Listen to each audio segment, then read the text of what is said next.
Hey everyone, welcome to our Star Knife Reviews. Hope you are all having a good weekend and that it continues that way. Today I'm going to look at a knife that just came in yesterday, and I actually put up a little short on this morning. A knife from Ontario Knife Company, okay? And this is the Epoch. It is in D2, as you can see. Now, it's Epoch, not Epic.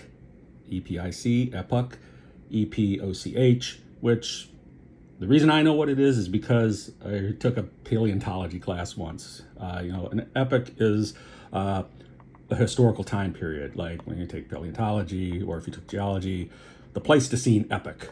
Okay, so there you go.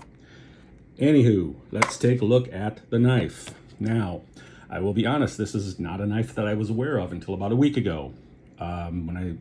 When Ontario was closing, I started looking and seeing what's out there and came across this. And, the first time I looked at it, I was like, it's kind of ugly, kind of weird looking, but it started to grow on me.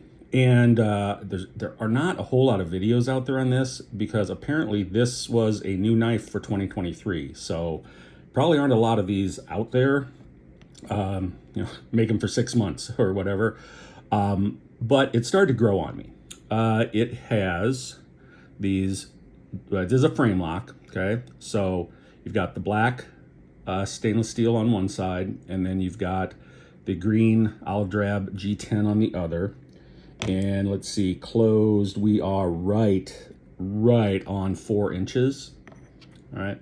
You can see you've got black hardware on here, deep carry pocket clip, centering is pretty good, seems to pull just slightly toward this side. Not a lot, just a tiny bit, nothing to worry about, obviously. Pretty thin knife, when you look at it. Really doesn't take up a whole lot of room in the pocket. I've been carrying it this morning, used it just a little bit, and it is a flipper, okay? And here is the blade. Now, the first time I saw this, I was like, God, that's kind of an ugly blade. But it has really started to grow on me, as I say. And the blade is about 2 3/4 inches. Okay, so if you're in somewhere where there's a 3-inch limit, this will be fine as long as you can have a locking knife, I guess. Now, they describe this as a modified Wharncliffe.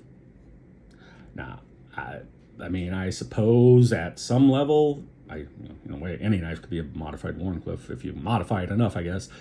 For me, I think this is a broken off Wharncliffe.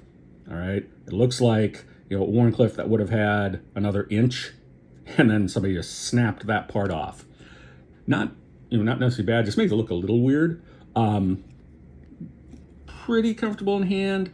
As I said, it is pretty thin, so I like a little more hand filling knife. I think they're a little more comfortable, but it's not bad. You do have a D2 blade. You can see this side says Epoch. And then on this side, we have the 1889 Ontario Knife Company, and then D2. The Ricasso down here, you can see it's angled. Fairly thin blade. Comes to a really sharp point down here, and very thin here. You can really get up on this knife, like if you're doing some detail work. So I really like that for certain purposes. A lot of times the Ontario knives don't come particularly sharp. This one seems to have a pretty good edge on it. Not perfect, but much sharper than a lot of them that I see. Okay. Decent action on this. I kind of like this thing. As I said, it's really grown on me, and I think that this is going to be a kind of a nice knife to use. Again, probably not something I'm going to carry every day, but certain times I think that'd be fine. I think it'd be a really good knife for cutting cardboard, stuff like that, processing it. Basically anything you would use like a sheep's foot or a Wharncliffe for would be fine, I think. Anyway, thought I'd give you guys a look at this. Just an interesting little knife. Again, my understanding is that these were new for 23, so if you're wanting one of these, you might want to go and take a look. They seem to be running between 32 and 35 everywhere I see them, whether it's Amazon, Blade Center, or Knife Center, Blade HQ, any of those. They all seem to be about the same price. Oh, this D2 does have a Cerakote coating on it, in that, sort of khaki tannish. So very, very military looking, at least from this side. Maybe not quite so much from this side with the black, but anyway, thought you guys might like to take a look at this. So you all have a good day. Hope the rest of your weekend goes really well, and I will catch y'all next time.